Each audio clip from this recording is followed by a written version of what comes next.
Cristo seja o centro, amém?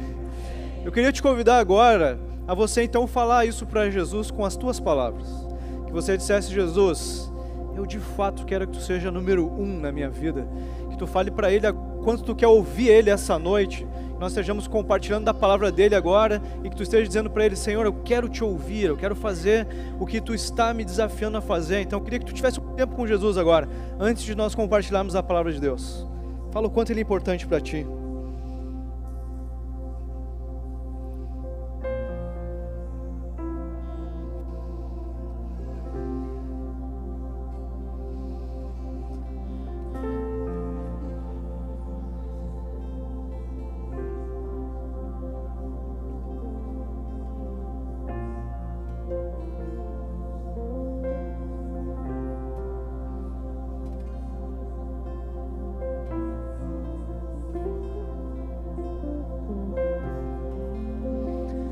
Amém. Amém. Quero te convidar a sentar, meus irmãos. Nós estamos aí no ano de frutificar, né? Dedicamos esse último mês a fazer uma série de mensagens sobre esse tema, nosso tema do ano, o ano de frutificar. E hoje eu tenho a missão de falar sobre o fruto do jejum. Quero lembrar a vocês que quando a gente fala o ano de frutificar, nós temos um versículo em mente, que é João 15:5, que diz o quê? Eu sou a videira, vocês são os ramos. Aquele que permanece em mim e eu nele, esse dá muito fruto, porque sem mim vocês não podem fazer nada. Então nós temos dois eixos principais do frutificar, que é permanecer em Jesus, porque a gente vê pelo texto que sem Ele não podemos fazer nada, e que os frutos não somos nós que damos, mas a nossa ligação com Ele, o permanecer nele, é que faz os frutos virem. Então um eixo é nos ligarmos com Jesus, através da oração, do jejum, do conhecimento bíblico, de uma busca que a gente vai se superar esse ano em fazer. E depois o segundo eixo é que você esteja ajudando pessoas a viverem isso também. Pessoas que não são cristãs, ou pessoas que já são cristãs, ou aqui da igreja, você vai encorajar essas pessoas a viverem uma ligação com Jesus maior do que tem vivido nos últimos anos aí. Então esse é o propósito do ano de frutificar. Então eu quero falar então de uma das ferramentas, das armas espirituais que Jesus nos deu para nos ligarmos com Ele, que é o jejum. E eu queria começar, irmãos, falando com vocês algumas coisas bem práticas, assim, sobre o jejum. Inclusive, eu vou usar aqui alguns elementos que é do nosso curso Passo 2. O Passo 2 está acontecendo, o pastor Mário tem ministrado, e tem uma das lições que é jejum, e é uma lição bem detalhada. Eu não vou fazer nem um terço da lição aqui, mas eu vou trazer alguns elementos bem específicos para a gente não ter dúvida sobre o que é jejum primeiro. Então, o que é o jejum bíblico? E também o jejum do dicionário do português, né? O jejum é uma disciplina espiritual, que é, como eu já falei, uma forma de se ligar com Jesus, né? uma ferramenta de ligação com Deus, e o jejum consiste em não alimentar-se por algum tempo. Se você pega o dicionário de português, diz lá: abster-se de alimentos durante certo período por razões religiosas ou recomendação médica. Então, jejum é você ficar sem comer nada por algum tempo. Isso na Bíblia e no dicionário também. Então, meus irmãos, toda vez que você encontrar a palavra jejum na Bíblia, jejuaram, jejum, é porque ficaram sem comer nada por algum tempo. Qualquer texto da Bíblia significa isso, foi isso que eles fizeram. Inclusive, o nosso mestre Jesus, lá em Mateus 4, ficou no deserto, e diz o texto o seguinte: e depois de jejuar 40 dias e 40 noites, teve fome. Por que teve fome? Porque ficou sem comer nada. Então essa é a definição de jejum. Ah, mas o Daniel, lá no livro de Daniel, diz que ele evitou as iguarias do rei e etc. Ele ficou sem comer algumas coisas e tudo mais. É verdade, foi um voto, foi uma coisa importante o que ele fez. Na verdade, a intenção que ele tinha era não comer umas comidas que ele entendia que iam levar ele a pecar, uma espécie de idolatria, deviam ser comidas sacrificadas a ídolos. Então, naquele texto, ele fez um voto, um sacrifício ali por causa de Deus, ótimo, mas nunca disse que é jejum. Aquele texto não fala jejum em nenhum momento. Então, você ficar um mês sem Coca-Cola, ficar um mês sem carne, ficar um ano sem não sei o quê, isso são votos, são coisas boas de se fazer. Mas, além disso, você é convidado a fazer jejum. E jejum é ficar sem comer nada por algum tempo que seja desafiador para ti. Então, irmãos, a definição do jejum bíblico é essa: ficar sem comer nada por algum tempo. Quanto tempo? A Bíblia não diz quanto tempo. A Bíblia deixa para que você e Deus decidam que tempo é melhor para ti. Porque nós somos diferentes, irmãos. E às vezes a gente tem alguma dificuldade, alguma situação, talvez alguma enfermidade, né? Aqui no nosso meio tem alguns irmãos que eu sei que jejum e são diabéticos, né? Então eles têm alguma limitação, né? E tudo mais. E você precisa, inclusive, ter um acompanhamento médico para saber se você tem alguma enfermidade, quanto tempo no máximo você pode fazer jejum, né? Mas então cada um precisa decidir junto de Deus quanto tempo é esse jejum, né? Mas precisa ser uma coisa desafiadora para ti, né? Precisa ser um tempo que tu de fato se desafie.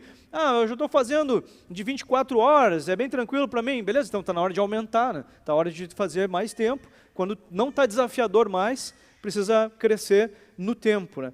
E, gente, teve 2 ou talvez mais jejuns na Bíblia que incluíram você não beber água. Então, Esther, por exemplo, fez um jejum que ficou 3 dias sem água. A mesma coisa o apóstolo Paulo, lá em Atos 9. Mas o que acontece? A medicina diz que 3 dias é o máximo que uma pessoa consegue ficar sem água, sem beber nada, né?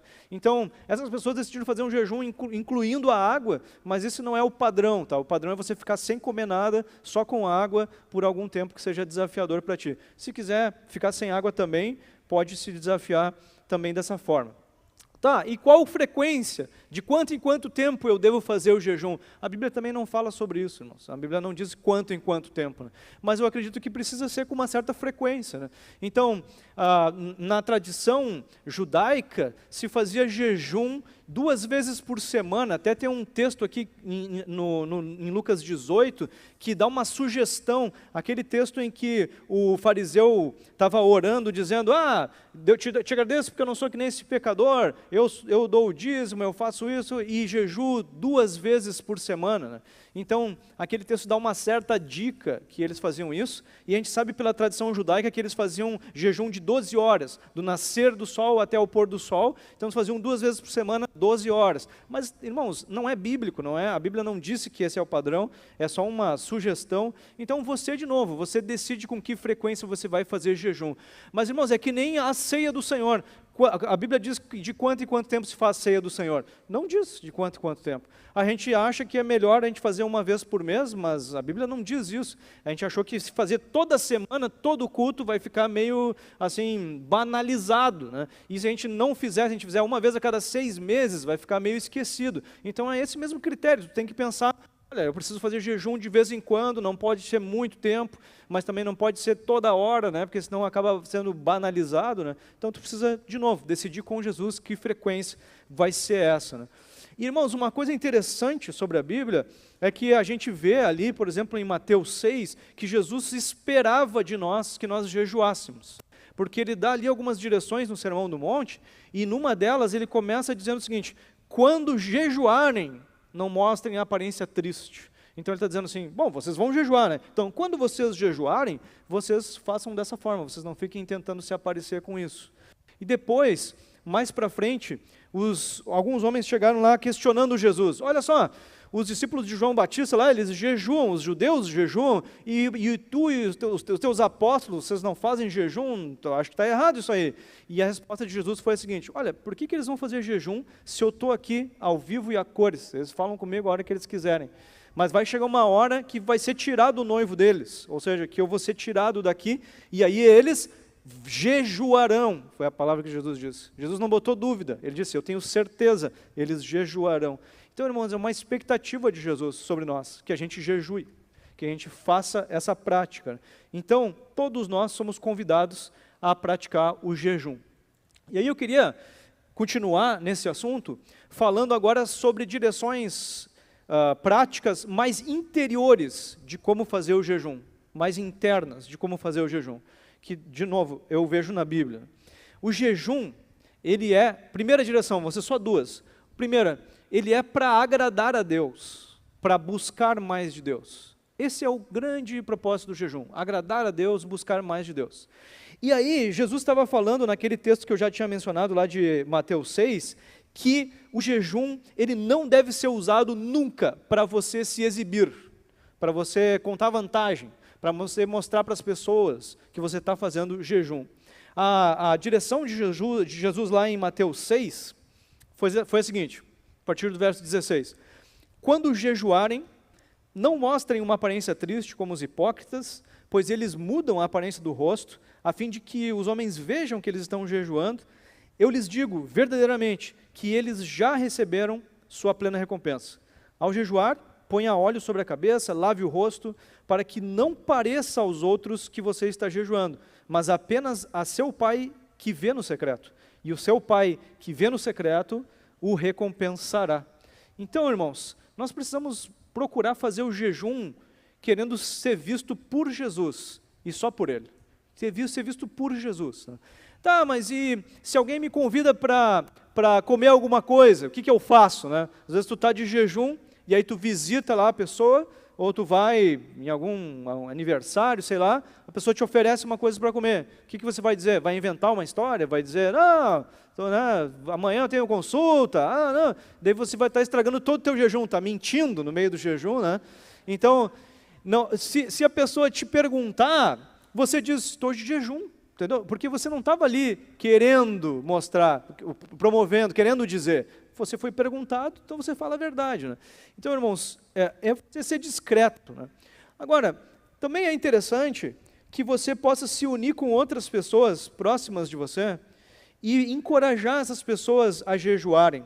Então, o jejum não precisa ser uma coisa totalmente secreta, mas, por exemplo, eu ando com algumas pessoas aqui da igreja que a gente se encoraja, a gente compartilha quais são os nossos alvos de jejum. Olha, eu tenho um alvo de nesse semestre fazer tal jejum. Eu tenho um alvo de uma vez por semana fazer jejum. Por que a gente compartilha isso para ver quem é que faz mais? Não, para a gente se encorajar, para o outro ouvir e daqui a pouco perguntar assim, daí conseguiu fazer aquele alvo lá? Como é que está essa caminhada aí? Para a gente poder prestar contas, para a gente poder se encorajar. Então, não precisa ser uma coisa ultra secreta também, só não pode ser uma coisa para eu me aparecer, para eu contar vantagem para outras pessoas. É isso que Jesus está querendo dizer. Depois, irmãos, uma outra coisa que a gente precisa saber sobre o jejum é que o jejum não deve ser barganha. Ou buscar, obrigado, Paulo. Ou buscar interesse pessoal. Nada no evangelho, nada no cristianismo pode ser feito como barganha, ou como troca com Jesus. Né? Então, Jesus, olha só, vim aqui ser voluntário aqui na igreja, estou pintando a cerca aqui, né? Porque eu quero que tu facilite aquele carro lá que eu estou querendo comprar, né, Jesus? Como é que é, né? Vamos se ajudar, né? Eu te ajudo, tu, né? Entendeu? Sabe?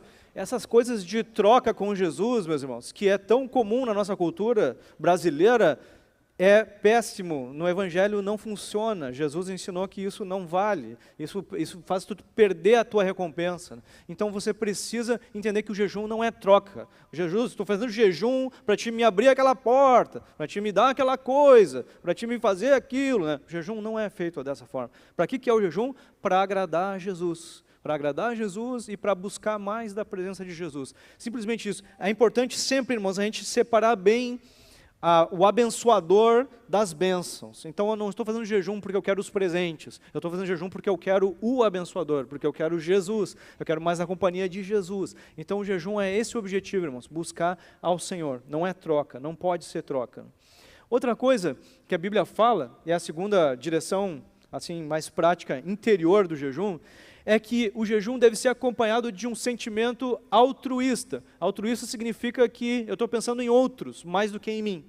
E esse outros já inclui Jesus. Então eu estou pensando mais em Jesus do que em mim, mas também, nós vamos ver um texto em que o povo de Deus foi encorajado a pensar nas outras pessoas também, durante o jejum.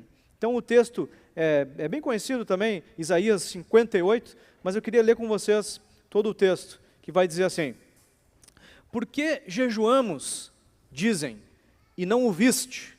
Então, Deus está dizendo assim, vocês jejuam e perguntam, nós estamos jejuando e tu não está vendo. Por que nos humilhamos e não reparaste? Contudo, Deus está explicando o porquê. Contudo, no dia do jejum de vocês, fazem o que é de agrado de vocês e exploram os seus empregados. O seu jejum termina em discussão e rixa e em brigas de socos brutais. Vocês não podem jejuar como fazem hoje e esperar que a sua voz seja ouvida no alto. Será esse o jejum que escolhi, que apenas um dia o homem se humilhe, incline a cabeça como junco, se deite sobre pano de saco e cinzas? É isso que vocês chamam jejum, um dia aceitável ao Senhor? O jejum que desejo é esse: soltar as correntes da injustiça, desatar as cordas do jugo, pôr em liberdade os oprimidos e romper todo jugo. Não é partilhar sua comida com o faminto, abrigar o pobre desamparado, vestir o nu que você encontrou e não recusar ajuda ao próximo? Então, o que ele está dizendo aqui? Primeiro, ele começou a falar aquilo que eu já vinha falando, dizendo assim, vocês fazem jejum para agradar vocês mesmos. E eu quero, então, ajudar vocês a entenderem que o jejum precisa ser feito pensando em outras pessoas. Eu quero que vocês façam um jejum pensando em ajudar outras pessoas. Então, irmãos, o jejum precisa também incluir, além do de agradar a Jesus e buscar um elemento de conseguir pensar em outras pessoas, orar por outras pessoas, buscar que outras pessoas recebam o que estão tanto precisando, né? E agora, então, quando eu faço jejum para que meu vizinho fique curado, ou eu faço jejum para que minha igreja vá adiante, na Bíblia foi comum as pessoas fazerem um jejum coletivo, as pessoas todas se juntaram para que se buscasse um objetivo comum que a igreja tinha, que o povo de Deus tinha. Isso também acontecia, né? Então, irmãos, o jejum deve acompanhar esse altruísmo de pensar em outras pessoas, colocar outras pessoas em oração. Isso sim, o jejum é pensando em Jesus, pensando em outras pessoas, em como buscar o Senhor e ajudar outras pessoas também. Isso acaba nos movendo na direção delas, né? Então, como um resumo dessa parte, eu escrevi que o jejum deve ser feito com intenção de agradar a Deus, de buscar a Deus e de ajudar pessoas, em oração, mas também em ação. Ali ele dizia, né, quero que vocês vão e ajudem o oprimido, ajudem aquele que está faminto e tudo mais, né? Depois, irmãos, eu quero entrar numa parte aqui de falar sobre os benefícios que o jejum traz. Os benefícios que o jejum traz. O jejum, ele nos torna espiritualmente mais fortes. O Richard Foster escreveu um livro muito antigo, 78, que é chamado Celebrando a Disciplina. Eu recomendo que você leia, um livrinho bem pequeno, assim, o livro que eu tenho lá é bem pequeno, assim, no tamanho, não sei se fizeram uma impressão maior. Ele diz na parte do jejum o seguinte: o jejum pode trazer avanços no reino espiritual que jamais poderiam ter acontecido de outra maneira. O jejum, irmãos, nas palavras de uma missionária que eu conheci, que trabalhava muito com libertação, expulsão de demônios, etc., o jejum, ele é reserva espiritual. Ele traz reserva espiritual para você, para que em situações em que precisa muito de uma vitória espiritual, você consiga vencer. A gente conhece o texto, né, irmãos? Lá de Mateus 17, 21, eu trouxe ali, Jesus está descendo do monte com alguns dos apóstolos, e os outros apóstolos estavam lá numa situação que eles não conseguiram expulsar o demônio de uma pessoa. Jesus chega, expulsa o demônio, e a palavra que ele dá é essa: mas essa espécie só sai pela oração e pelo jejum. Jesus disse, olha, isso aqui só sai se tu tem carga acumulada, se tu tem reserva espiritual, ganha por oração e por jejum. Por oração e por jejum. Então, irmãos, o jejum é uma reserva espiritual muito importante para que algumas coisas espirituais se resolvam. Sem jejum não se resolve. É isso que o Foster disse e é isso que Jesus disse. Então, irmãos, nós precisamos do jejum, dessa reserva espiritual, para que a gente possa vencer certas situações na nossa vida. Às vezes a gente está encalacrado com alguma situação espiritual na nossa vida, porque está faltando a parte do jejum, está faltando essa reserva espiritual para que a coisa se resolva. Então, irmãos, ao nós praticarmos o jejum, nós não só teremos mais autoridade espiritual na batalha espiritual, como Jesus disse, mas nós teremos algumas coisas também: mais intimidade com Jesus, E agora eu vou falar uma série de coisas que quem faz jejum sabe do que eu estou falando. Mais intimidade com Jesus, mais visão dos movimentos espirituais, começa a enxergar melhor o que é espiritual e o que não é. Mais conhecimento da vontade de Deus. Se você está querendo ouvir Jesus sobre alguma coisa, uma decisão a ser tomada, o jejum é um baita caminho. Você vai se aproximar de Jesus, você vai ouvir mais a Deus. Mais eficácia nas tuas orações, aquilo que eu estou falando, umas coisas que não se resolvem nunca, e o jejum abre a porta, finalmente, né? Mais capacidade para entender as Escrituras, mais capacidade para ensinar, e mais capacidade para você também evangelizar, ajudar pessoas a se converterem, a conhecerem Jesus, né? Então, irmãos, o jejum, ele nos ajuda em diversas coisas, porque nos aproxima de Jesus, né? Mas ele também tem uns efeitos, assim, como é que você diz assim, de tabela. De tabela, o jejum te ajuda em mais algumas coisas. Quais delas? Por exemplo, quando a gente faz jejum, acontecem algumas coisas interessantes, que é, por exemplo, no meu caso, eu fico irritado com mais facilidade, entendeu? O cara está com fome, e aí eu tenho uma inclinação a ficar irritado, né? Eu conversei com um irmão que disse, eu não tenho essa inclinação de ficar irritado, mas eu fico mais inclinado a pecados sexuais, a cobiça, né? Fico mais inclinado para essa área. E aí, meus irmãos, eu fiquei pensando sobre isso. E sabe qual é a conclusão? De que não é o jejum que está causando essas coisas. Essas coisas já estavam lá. E o jejum está fazendo o quê? Está fazendo isso vir à tona, está fazendo aflorar, né? E aí o que acontece? Por que o jejum está me beneficiando? Porque eu estou, então, agora conseguindo entender que áreas de restauração precisam ser trabalhadas. Eu estou sendo ali testado em mais profundidade em áreas que não estão tão boas. Eu estou tendo uma visão melhor de algumas coisas que eu preciso trabalhar mais, que eu preciso aprofundar mais na minha caminhada com Jesus, né? Então, o jejum vai me ajudar a perceber isso, né? E também, então, a colocar nos pés de Jesus aquelas situações ali, né?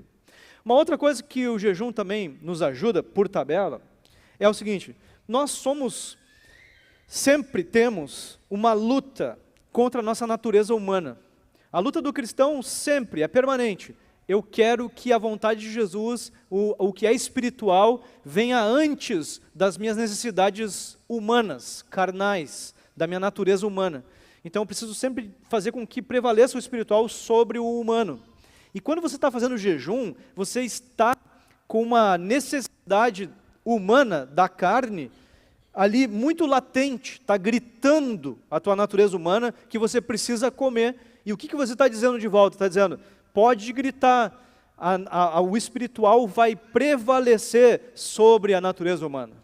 E então você está fazendo um exercício, o jejum é um exercício para você vencer tuas vontades humanas, com o espiritual prevalecendo sobre elas, porque daí depois no dia a dia você vai ter que em outras áreas fazer isso. Não na área da fome, mas em outras áreas. Você tem inclinação para fazer aquilo, para falar aquilo, para pensar aquilo, e você não quer, você quer deixar Jesus prevalecer. Então o jejum é um exercício também, por tabela, de você vencer a tua natureza humana, de você controlar, de você subjugar a tua natureza humana. Muito bem, irmãos. E sabe que lá em Mateus capítulo 6, e o meu sermão, fiz aqui um apanhado aqui, meio temático, sobre jejum, sobre coisas práticas do jejum, mas o meu sermão teve muita base em Mateus capítulo 6. A gente já leu ali um ou outro versículo no capítulo 6, tá? E aí agora, eu queria que nós lêssemos uma série de versículos no capítulo 6, de Mateus 6, que vão nos ajudar a fazer um outro entendimento aqui sobre essa questão. Um texto que eu já li, eu quero ler de novo, é o versículo 16 até o 18, em que Jesus disse o seguinte: quando vocês jejuarem, não fiquem com uma aparência triste, como os hipócritas, porque desfiguram o rosto, a fim de parecer aos outros que estão jejuando. Em verdade lhes digo que eles já receberam sua recompensa. Mas quando jejuar, unja a cabeça, lave o rosto, a fim de não parecer aos outros que você está jejuando, e sim ao seu Pai em secreto. E agora vem o destaque que eu queria fazer agora, que é, e o seu Pai que vê em secreto lhe recompensará. Então ele está dizendo o jejum, se você fizer pensando em agradar a Jesus, você vai receber recompensa por esse jejum. E sabe, irmãos, qual é o texto que vem logo a seguir desse texto? É o seguinte, versículo 19. Não acumulem tesouros sobre a terra, onde as traças e a ferrugem corroem, e onde os ladrões escavam e roubam. Mas ajuntem tesouros no céu, onde as traças e a ferrugem não corroem, onde os ladrões não escavam e nem roubam, porque onde estiver o seu tesouro, aí estará também o seu coração. Irmãos, Jesus está nos chamando para nós estarmos sendo investidores do espiritual, para nós acumularmos patrimônio espiritual, patrimônio invisível. E a forma como ele estava falando sobre isso era jejum. Ele tinha falado oração. Meu microfone está falhando aqui.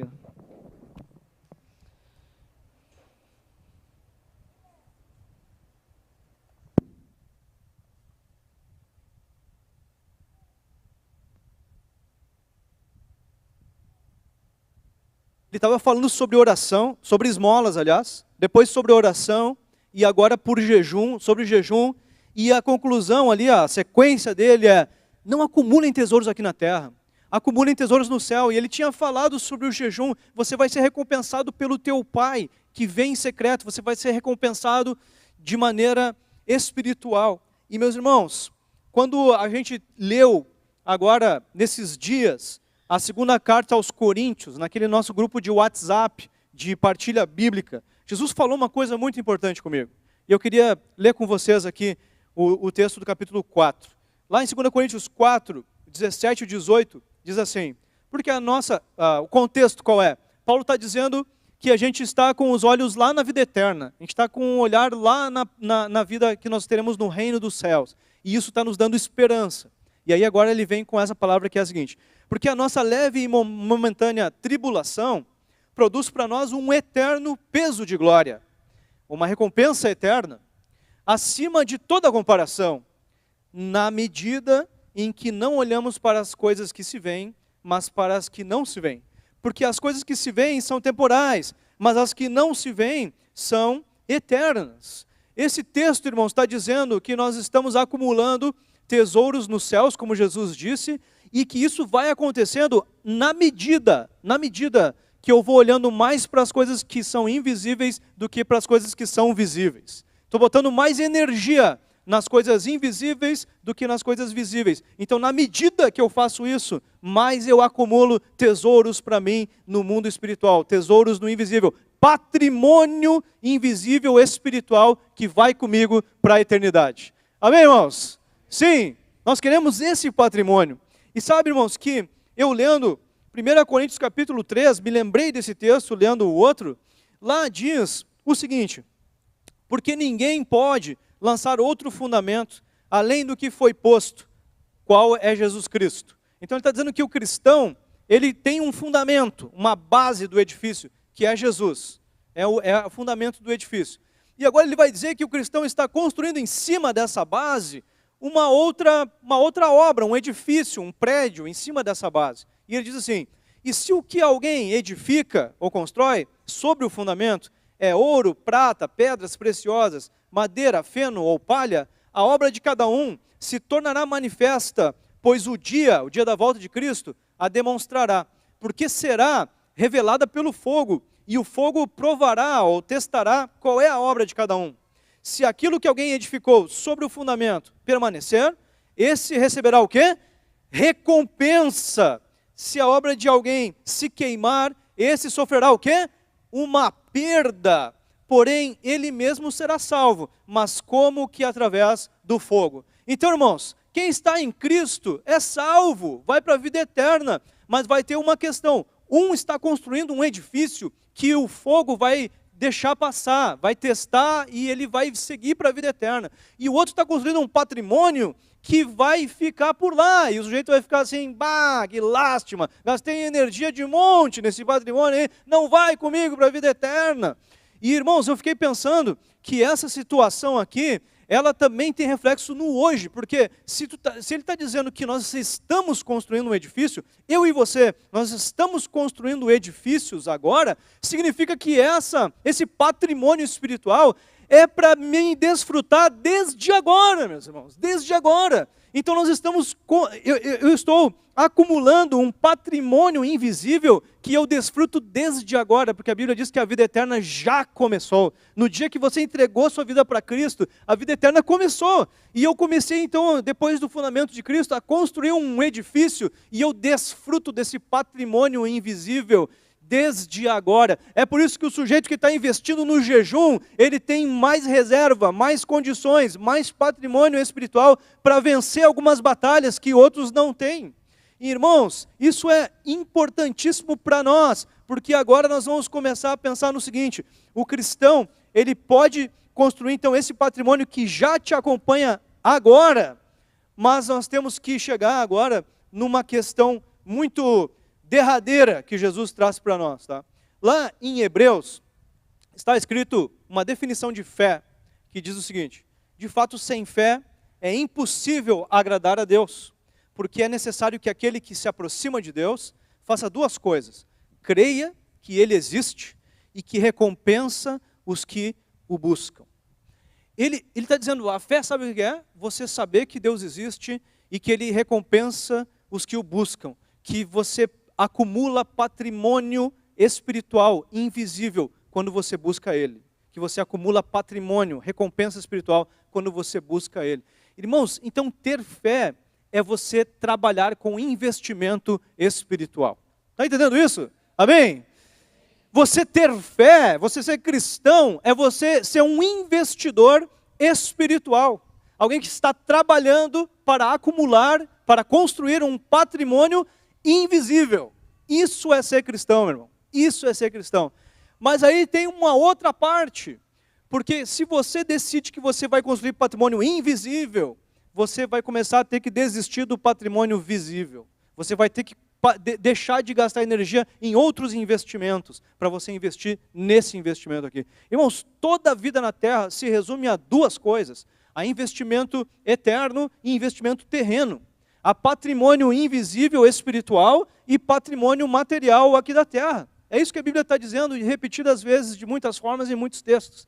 E aí, meus irmãos, nós chegamos agora numa questão derradeira. Eu serei investidor do patrimônio espiritual ou vou gastar minha energia no patrimônio material, no patrimônio visível? E é interessante, irmãos, que se você pensa um pouco e pega alguns textos bíblicos, você faz uma lista do que cada um dos patrimônios traz de vantagens. E eu fiz isso. E eu trago para vocês aqui, por exemplo, patrimônio invisível. O que traz, o que gera? Gera saúde espiritual, gera condições para vitórias espirituais, como a gente falou.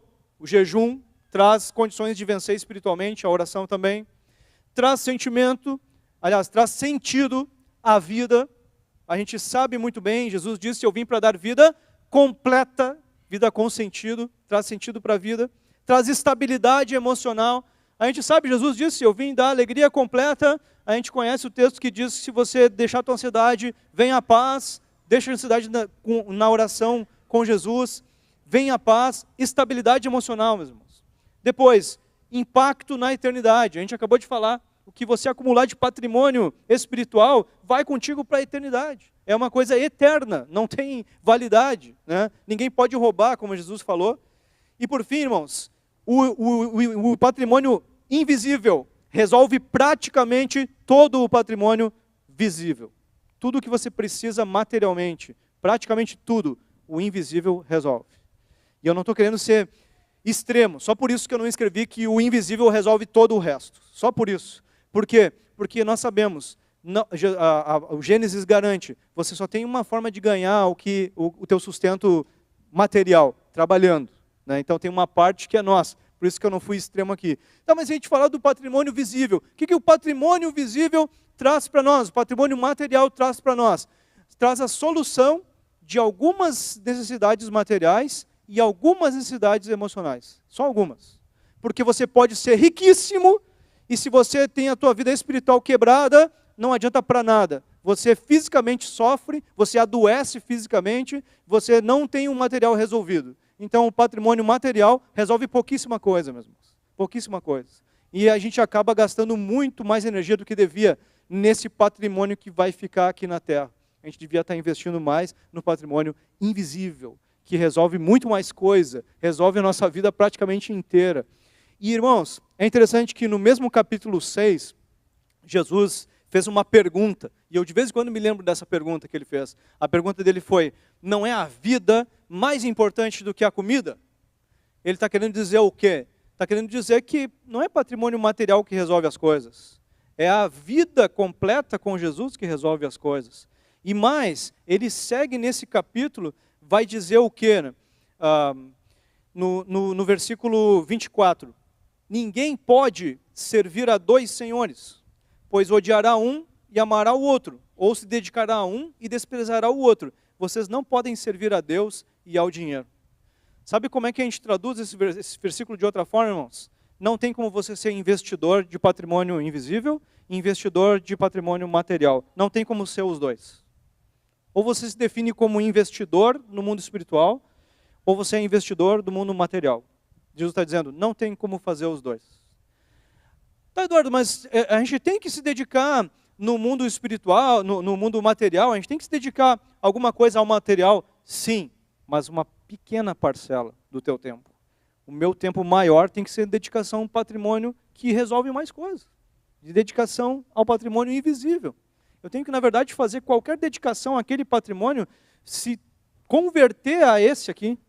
Aquilo lá tem que servir de propósito para eu me aproximar de Jesus. Aquilo lá tem que servir de propósito para eu aproximar pessoas de Jesus. Até aquela pequena parte que eu faço no material tem que servir a esse patrimônio espiritual. Porque esse é o que resolve a minha vida. É isso que resolve todas as coisas que eu preciso. E, meus irmãos, aí é que está. A gente às vezes sofre muito dano por gastar a maior parte do nosso tempo querendo acumular patrimônio material. Mas é uma ficha difícil de virar, a gente vive numa cultura, o apóstolo escreveu que o amor ao dinheiro é a raiz de todos os males. É difícil de se livrar dessa, é um competidor muito grande contra o que Jesus nos dirigiu para fazer.